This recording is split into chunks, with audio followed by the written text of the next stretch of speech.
All right, we're live and we're rolling, and welcome to this week's Rapid Recap. If you're watching on YouTube, what's up? You guys can see me. How you guys doing?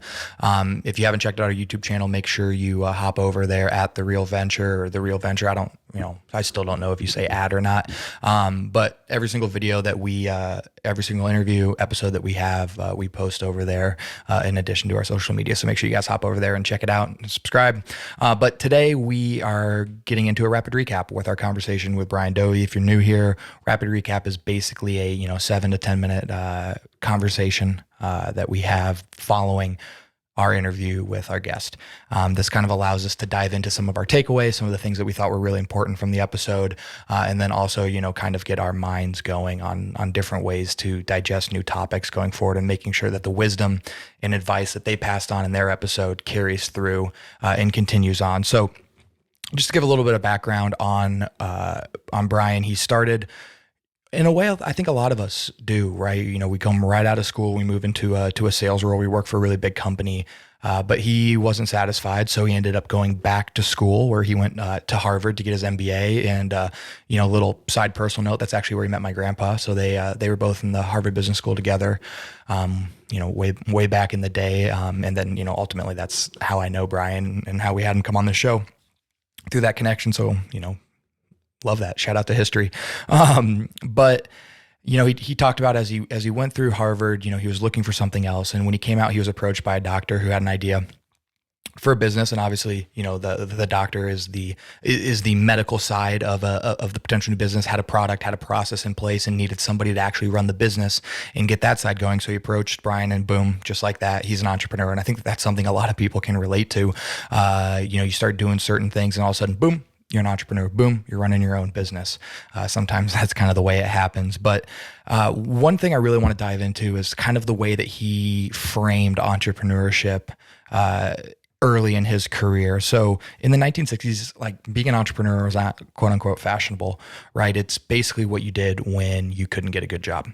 And I think a lot of people today still slap the title entrepreneur on there to cover the fact that they really don't know what they're doing, which is fine. You're figuring it out, and that's part of what being an entrepreneur is. But, back then it was kind of like a mark against you. And, just to give more context on the time period, people worked for companies cradle to grave, right out of school, all the way up until they retired, big 40-year career. So obviously if you're doing something different, you're starting new businesses, you're taking risks, that isn't going to match with that cradle to grave philosophy. And that's kind of why entrepreneurs were black sheeps in that period of time.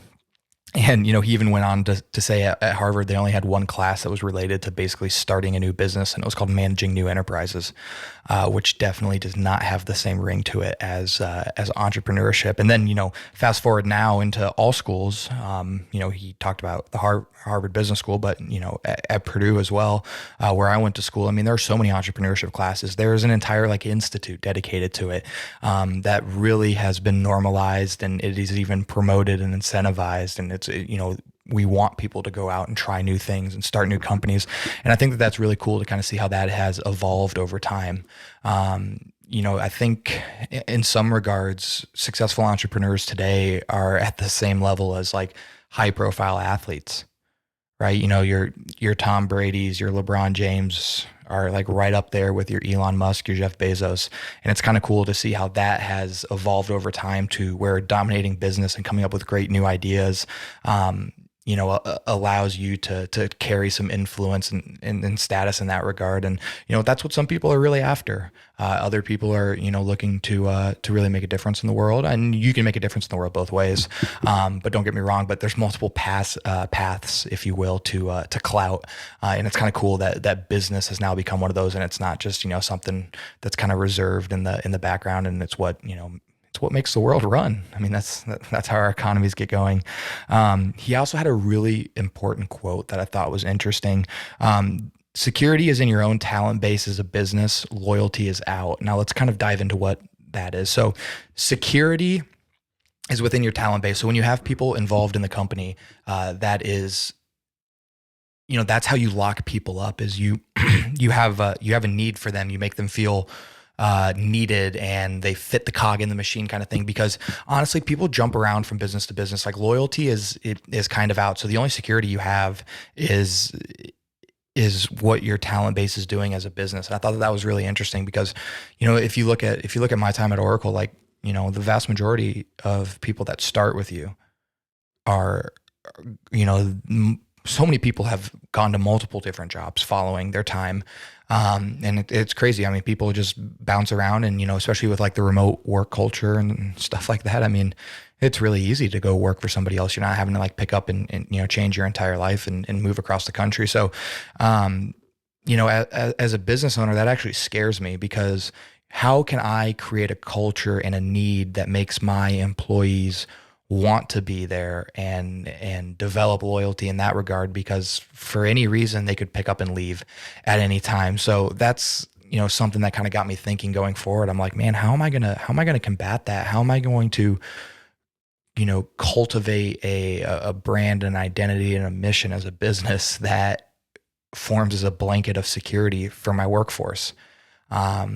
So if anybody has any ideas around that and, wants to have a discussion, let me know. Cause I'm always open to it. It's kind of the Wild West frontier. I mean, people just pick up and leave. So it's definitely going to be an interesting process over the next, 10, 20 years as we continue to build this business and other businesses around it. How you can really foster that community. So after about 10 years in the startup space, diving back into Brian's career path, he made the move over to a Fortune 500 company. And, originally he just kind of thought that it was going to render all his entrepreneurial experiences useless. But in reality, he thought that the skills and experiences that he had throughout his startup career translated really nicely into helping him run, eventually this Fortune 500 company. And one thing I thought that was really interesting is he talked a lot about the company's mindset when it comes to innovation and new ideas is usually to fix things that are already in place, right? Let's make this 20% better, that 5% more efficient. And that's kind of how they, dictate improving. Very rarely is something completely new, innovative, groundbreaking coming out of these really large corporations. They're just looking for micro efficiencies in order to, improve the overall. And it makes a big difference in these big companies because they're just these massive money machines and, 5% here with 3% there translates to millions of dollars.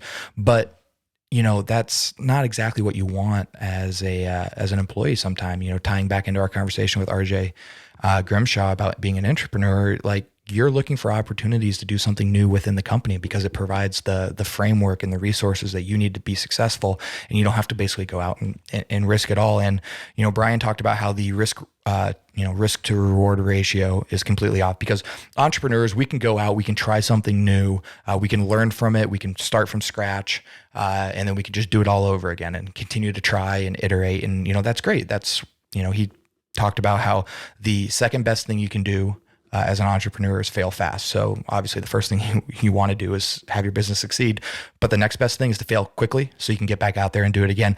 But in a business, you improve a process 5%, maybe you get like a little tiny raise, but if you mess it up, you get fired. So like, why would you want to step out of your path as a regular employee to try to do something new if, that the risk reward ratio looks like that? Like that's terrifying. These big companies kind of have a not wanting to lose attitude. And that's a shame. But the companies that don't have that have the innovation mindset, they're doing really big things on a daily basis. Another great moment was, this is kind of the last thing I wanted to wrap up with. Brian's wife kind of like called him out and was like, man, why do you keep hitting that snooze button? And, that kind of triggered something in Brian's mind about like, hey, like, what I'm doing right now is not what I want to do. I'm, prolonging my journey to work. I'm delaying it because it's not something I'm crazy passionate about. And ultimately that's what led him into becoming a VC. But I think as entrepreneurs, we can see that experience in a lot of things. Maybe it's the product that you're working on. Maybe it's the company that you work for. But man, if you keep hitting that snooze, and that could be metaphorically, just drudgingly going to work and going through the motions and stuff like that. But if you keep hitting that hypothetical snooze button, that's, that needs to trigger raise a little flag in your mind that, hey, maybe this is not what I want to do. And, I hope that more and more people can start to pay attention to that and really start to think through what they're passionate about. And, for myself, as I've gone out on my own journey, I think it's really important to try a whole bunch of different things. My passion is real estate, and that is why we're building a real estate prop tech company. But I'm really interested in a whole bunch of other things. Like, I'm really getting into crypto, and shout out to my spooky boy in the background. I got a little stuffed pellet. It's cool that NFTs are now creating tangible goods in the real world. So that's pretty cool stuff. But now I'm starting to think of ways that real estate and crypto combine together. So like, as I'm trying all these new things, they all circle back to, working on to the path that I'm going down. And I love that. And that's really exciting. But that our conversation with Brian was awesome. I mean, he has an incredible entrepreneurial journey. He's done a whole bunch of things, and I felt like he really passed on a lot of great, wisdom and advice. And I highly recommend, if you haven't listened to that episode, to hop over there and check it out. But as always, continue to interact with us on social media. Follow us on our Instagram at @TheRealVenture_, our YouTube, The Real Venture, and LinkedIn, The Real Venture Podcast. Keep it real, everybody.